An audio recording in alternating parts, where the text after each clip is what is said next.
Hi everyone, I'm Celeste. Welcome to my BookTube channel, A Reader's Almanac. You know, over the past 2 years, I've really been enjoying quite a few BookTube videos by creators where readers share their favorite tropes in literature. A few weeks ago, I put out a video where I started to speak about my favorite tropes, one of them being a child is sent away to live elsewhere.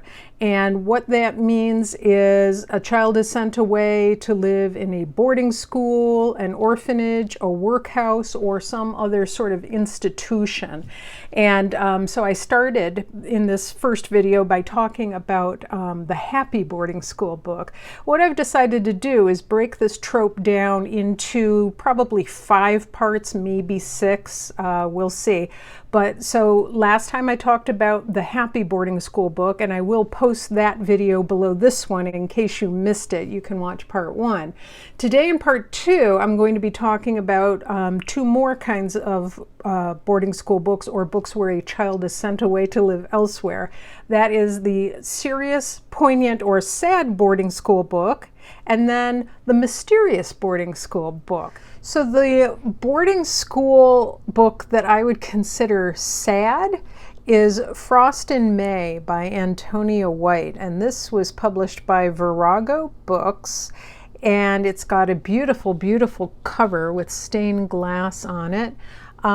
This was published in 1933, and it's fairly semi-autobiographical.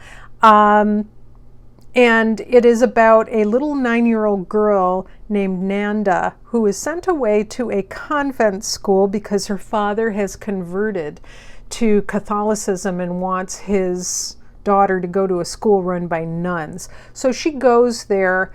I will tell you that the first, I would say, 6 or 7 chapters are marvelous.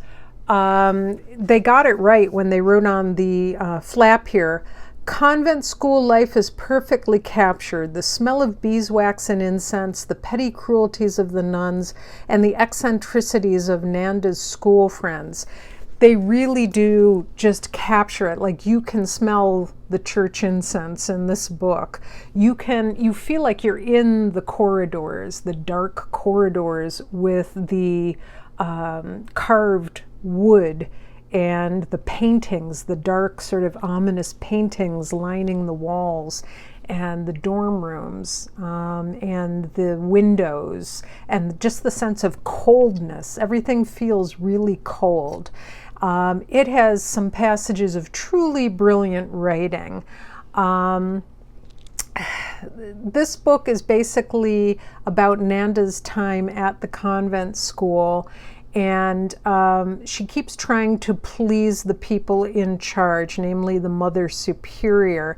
But the Mother Superior is a little bit petty and a little bit abusive of her power position, and she kind of commits random acts of cruelty and unjustness and will punish Nanda when Nanda didn't really deserve it, or like metes out a punishment which is not commensurate with whatever it was Nanda did. So it is a boarding school book where the student has to face an obstacle, but it's not like, and it is gothic in that sense. And like I said, there are some passages of truly brilliant writing. Ultimately, I will disclaim that I did not like the book in terms of how it ended up. I thought it really lost steam about halfway through. So this is going to sound like a really strange recommendation, but I strongly, strongly recommend you get this from the library and read the first few chapters just to get that sense of the convent school and the atmosphere. It's brilliant writing. It's just a shame that Antonia White took it in such an autobiographical direction that it lacked plot. It lacked enough of an oomph to the plot and storyline to keep me fascinated. It kind of fizzled out. But the beginning is beautiful. So congratulations to Antonia White for writing such a gorgeous, gorgeous first half of a novel. So anyways, that's my example of a sad boarding school book. Another book I'd like to share with you that's very bittersweet is Goodbye, Mr. Chips by James Hilton. This is one of those stories that has been a huge success both in novel form and in several movie adaptations that have been made. And this was first published in the 1930s. It is the story of Arthur Chipping, who is a very unassuming, kind of meek-mannered man who has taught at the Brookfield Public School for years and years and years. And he's just one of those men that accomplish huge things, but has sort of slipped into obscurity in the background, and he's not really noticed, but he makes a big impact, if that makes sense. He takes part in the Franco-Prussian War. He teaches his young students through the outbreak of the First World War. He meets a lovely young woman named Catherine and falls helplessly in love with her. And everything goes on from there in the novel. But he changes the lives of those around him. And there's a quote in here. He says, he calls them his children, and he says, thousands of them, all boys. And so it's all the students that come and go throughout his life. And it's just one of those books that is just so touching and poignant, and you'll get like a catch in your throat and everything. It's very tender, very heartwarming, and it shows how an individual can have quiet moments of joy and quiet moments of desperation and longing, and perhaps not realize the impact they've made throughout their life on the others around them. So, you know, there's coming of age elements in this. There are happy, comical parts. There are very sad parts. So it's definitely worth putting on the serious boarding school trope reading list. Well, recently, one of my favorite actresses of all time, Dame Maggie Smith, sadly passed away. And I'm feeling myself tearing up as I say it. Okay. I would be remiss if I didn't include this book on my list.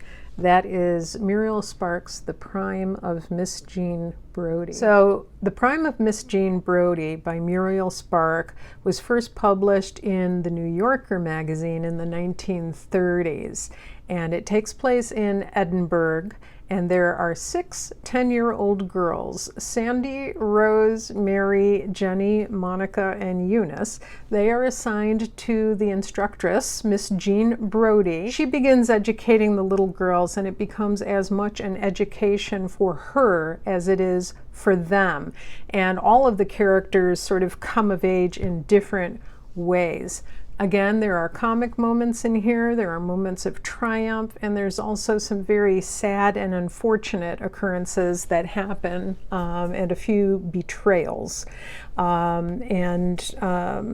Miss Jean Brodie meets her match in one of the students that she has. And they're all referred to as the Brodie set. This is a novel which is about feminism. It explores all of the things that a woman can be and what the social constructs are around that. It's poignant, it's touching. It was scandalous a little bit when it was first published. Maggie Smith did an amazing job in the movie version of this, and one of my favorite songs of all time that immediately just turns me into a sobbing mess is the song Jean. So on a list of poignant, sad, or serious boarding school books, you couldn't have a complete list without Muriel Sparks' The Prime of Miss Jean Brodie. Next up, I would like to move on to the mysterious boarding school book.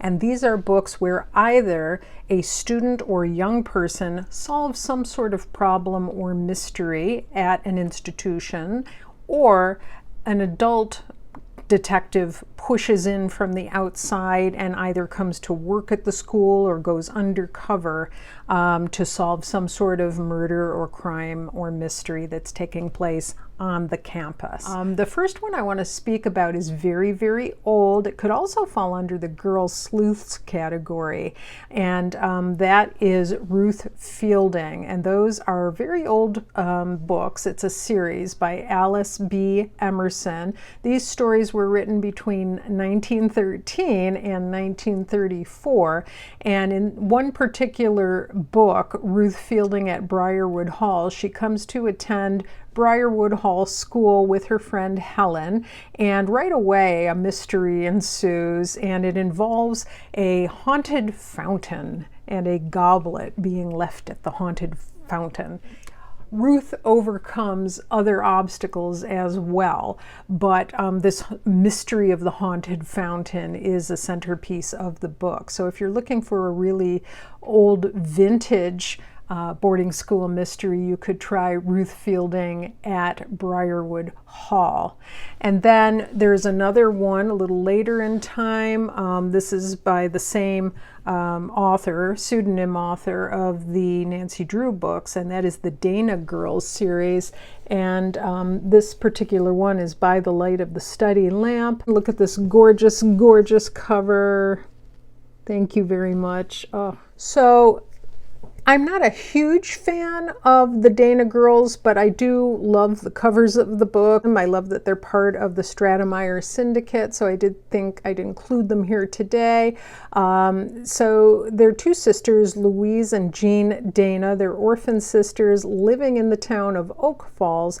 One day, their Uncle Ned, who is the skipper of a ship, sends them a beautiful antique lamp, and the girls decide that they're going to bring it back to school with them. They attend the Starhurst School in Penfield, which is funny because one town over from me is Penfield, and the lamp is stolen.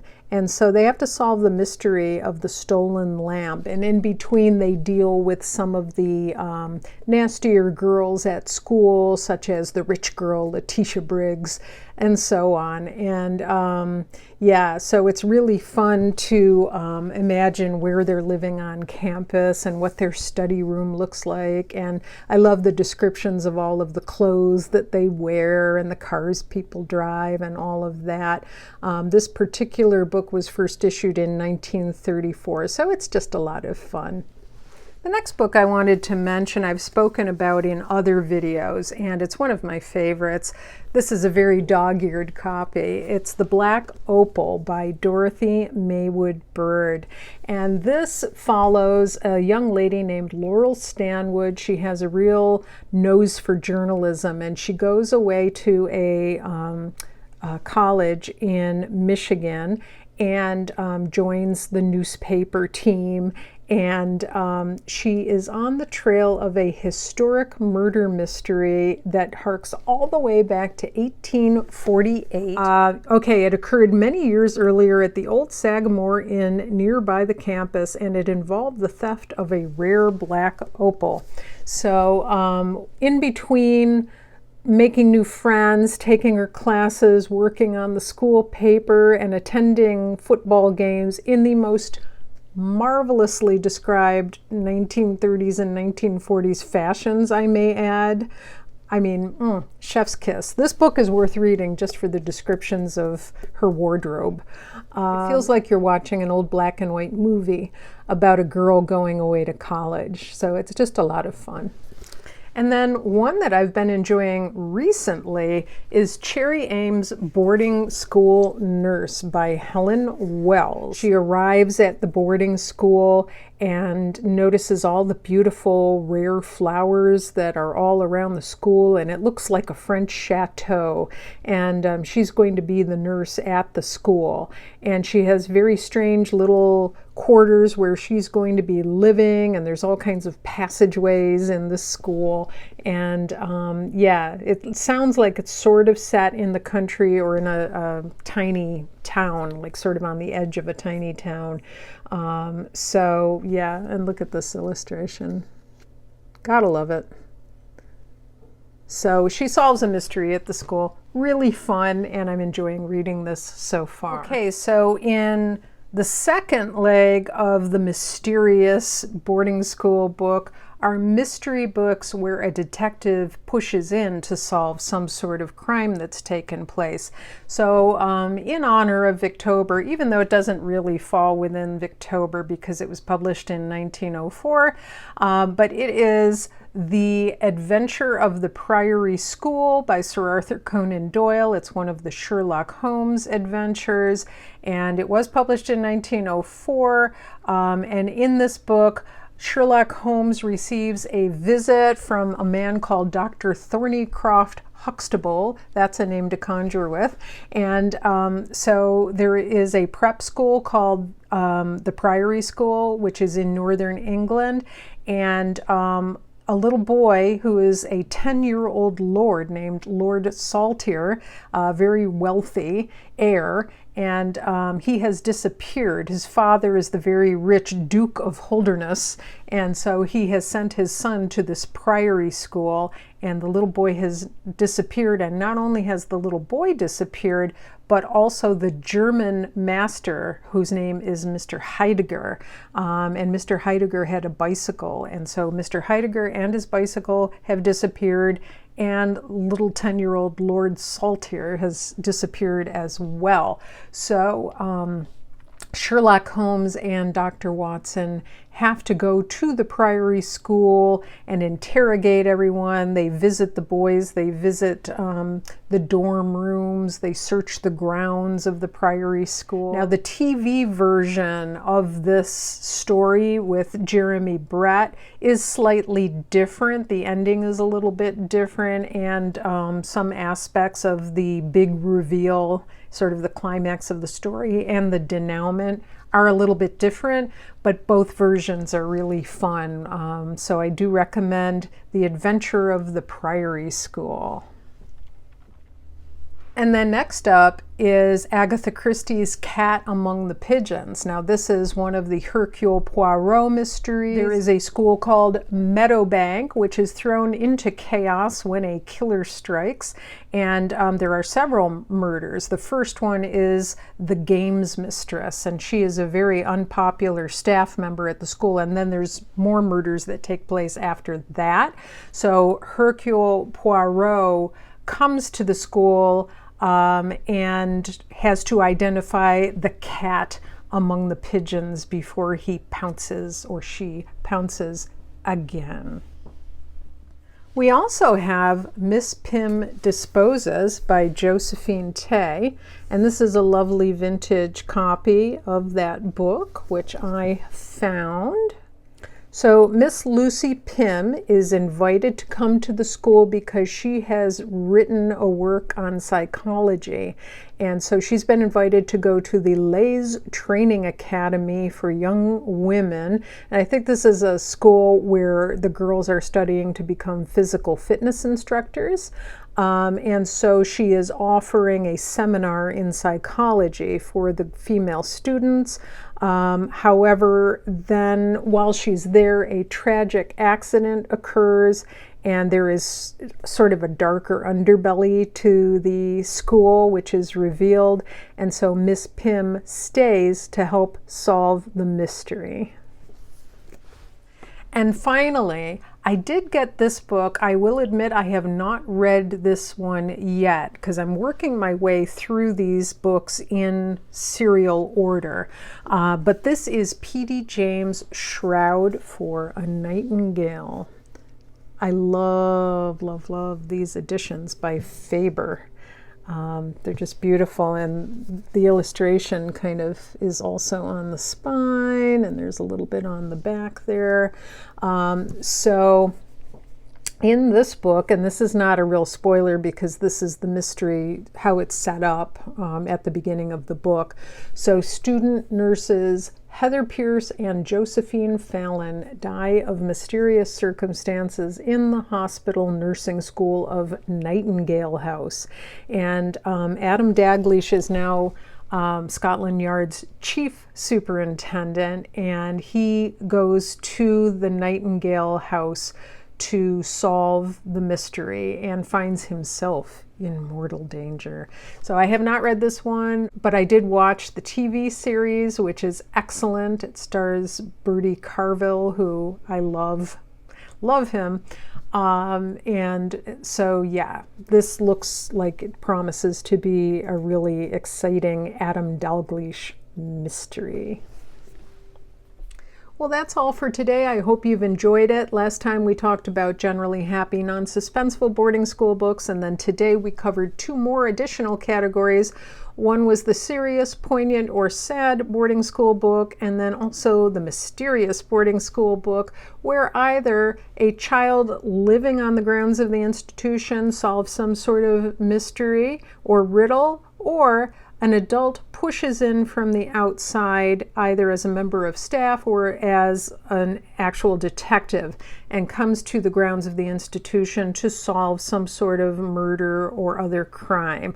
I hope you've had fun going over these books with me. Let me know if you have any other suggestions. Next up, I will be discussing my favorite and final 2 categories of boarding school tropes, and that is the suspenseful, gothic, and mysterious boarding school book, or the magical or supernatural boarding school book.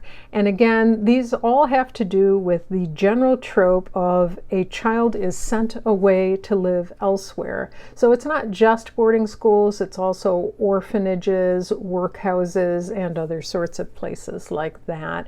And I hope you'll join me. I'm really having a fun time investigating these, and we'll see you again real soon. Bye-bye.